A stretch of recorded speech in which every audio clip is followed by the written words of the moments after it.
Magandang umaga mga kahuan, narito na ang Pag-asa Weather Update today. Narito na ang lagay na ating panahon ngayong araw nga ng Martes, August 26, 2025.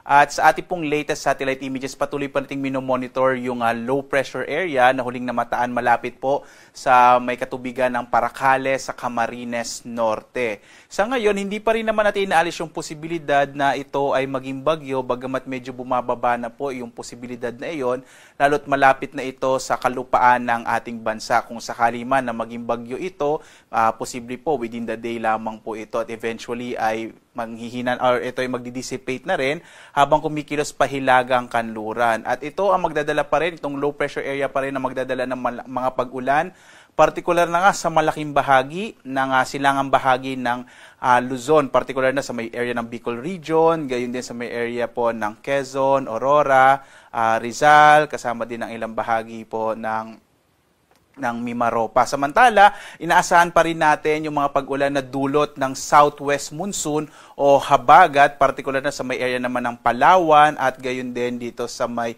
nalalabi pang bahagi ng Mimaropa. Ito po yung occidental at saka oriental Mindoro. Inaasahan natin malaking bahagi nga ng Luzon, kasama na dyan yung Metro Manila, Central Luzon at Southern Luzon at maging bahagi ng Kabisayaan at northern part of Mindanao, kasama yung Zamboanga Peninsula at Caraga, ay makararanas pa rin ng maulap na kalangitan na may mga pag-ulan sa araw na ito, habang ang nalalabing bahagi ng Luzon, yung Ilocos Region at gayon din ang nalalabing bahagi ng Mindanao ay makakaranas ng mga isolated o pulupulong pag-ulan, pagkidlat, pagkulog. Liban nga dito sa low pressure area na ating minomonitor, wala na tayo iba pang nakikita nga posibleng maging bagyo na nasa labas ng Philippine Area of Responsibility. At as of 5 a.m. nga po, naglabas tayo ng weather advisory. Yung weather advisory, ito yung inaasahan natin na potensyal ng mga malalakas sa mga pag-ulan, katamtaman hanggang sa malalakas sa mga pag-ulan, around 50 to 100 millimeters po yan ng mga pag-ulan. Partikular na mapapansin nyo ito sa mga lalawigan sa may silangang bahagi ng Luzon. Partikular na itong Bicol Region, yung mga lalawigan ng Camarines Norte, Catanduanes, Camarines Sur, Albay, Sorsogon at Masbate.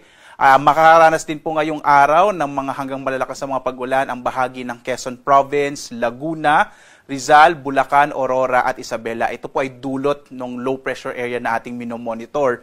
Habang ang hangin habagat ay magdadala rin ng hanggang malalakas sa mga pag-ulan ngayong araw sa bahagi ng Palawan, Antique at Occidental Mindoro. So mga kababayan, sa mga nabanggit po na lugar na ito, mag-ingat sa mga potensyal, sa mga posibilidad ng mga biglang pagbaha o mga flash floods at pagguho ng lupa or landslides.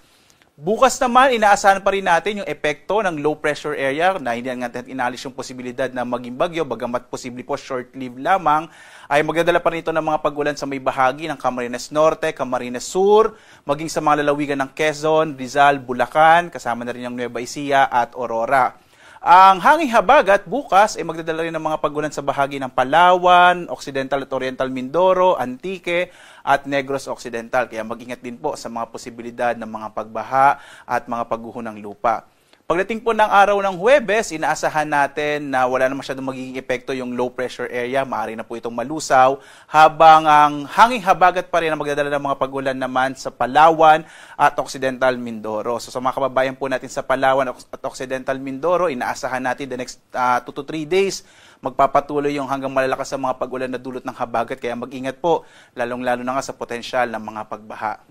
Ngayong araw, inaasahan nga natin malaking bahagi ng Luzon ay makararanas ng mga pag-ulan mula Katamtam hanggang sa Kumisay, malalakas sa mga pag-ulan dulot ng low pressure area at ang hanging habagat, partikular na sa may bahagi nga ng Cagayan Valley, Cordillera, dito sa may Central Luzon, ang Metro Manila, Calabarzon, Bicol Region at Mimaropa. Mag-ingat nga po sa potensyal ng mga flash floods and landslide. Habang ang nalalabing bahagi ng Luzon, partikular na nga itong Ilocos Region, makararanas naman ng mga pulupulong pag-ulan, pagkilat, pagkulog, or generally din po ay fair weather sa may area ng Ilocos Region. Agwat ang temperatura sa Lawag, 25 to 31 degrees Celsius sa bahagi ng Baguio, 16 to 23 degrees Celsius sa Metro Manila, 24 to 29 degrees Celsius sa Tuguegarao, hanggang 29 degrees Celsius sa Tagaytay naman, 22 to 29 degrees Celsius, habang sa Legazpi, 24 to 29 degrees Celsius.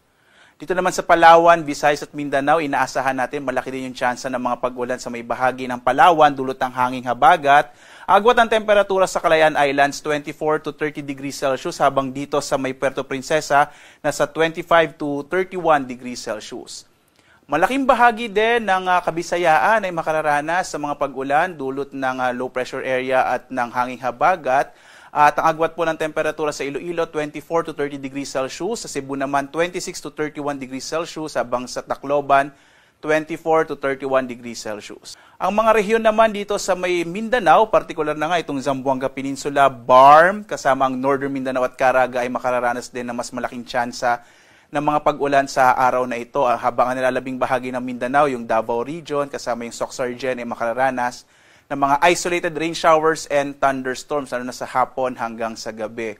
Agwat nga ng temperatura sa Zamboanga ay 23 to 32 degrees Celsius, sa Cagayan de Oro naman 23 to 31 degrees Celsius, habang sa Davao 25 to 30 degrees Celsius.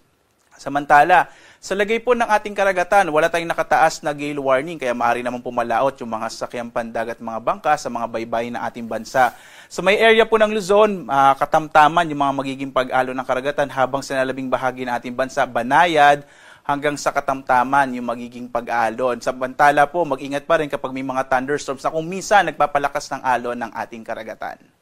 At narito po yung ating weather outlook po sa mga susunod na araw hanggang araw ng Sabado. Patuloy ating inaasahan na magdadala ng mga pag-ulan itong low pressure area at southwest monsoon bukas. Partikular na nga kasama yung Metro Manila, Central Luzon, Southern Luzon, malaking bahagi ng Kabisayan at western section ng Mindanao.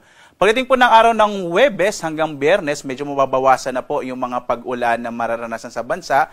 Partikular na po yung Kabisayaan, mababawasan na yung mga pag-ulan. Asahan na lamang yung mga pag-ulan sa Metro Manila, Central Luzon, Southern Luzon at ilang bahagi ng Kabisayaan. Pagdating ng araw ng Sabado, inaasahan natin yung mga pag-ulan dito na lang sa may kanlurang bahagi ng Central and Southern Luzon at maging sa may Western Visayas. Muli po, inaasahan pa rin natin yung mga pag-ulan lalo na sa may kanlurang bahagi ng ating bansa. Kaya mag-ingat sa mga posibilidad ng flash floods and landslides.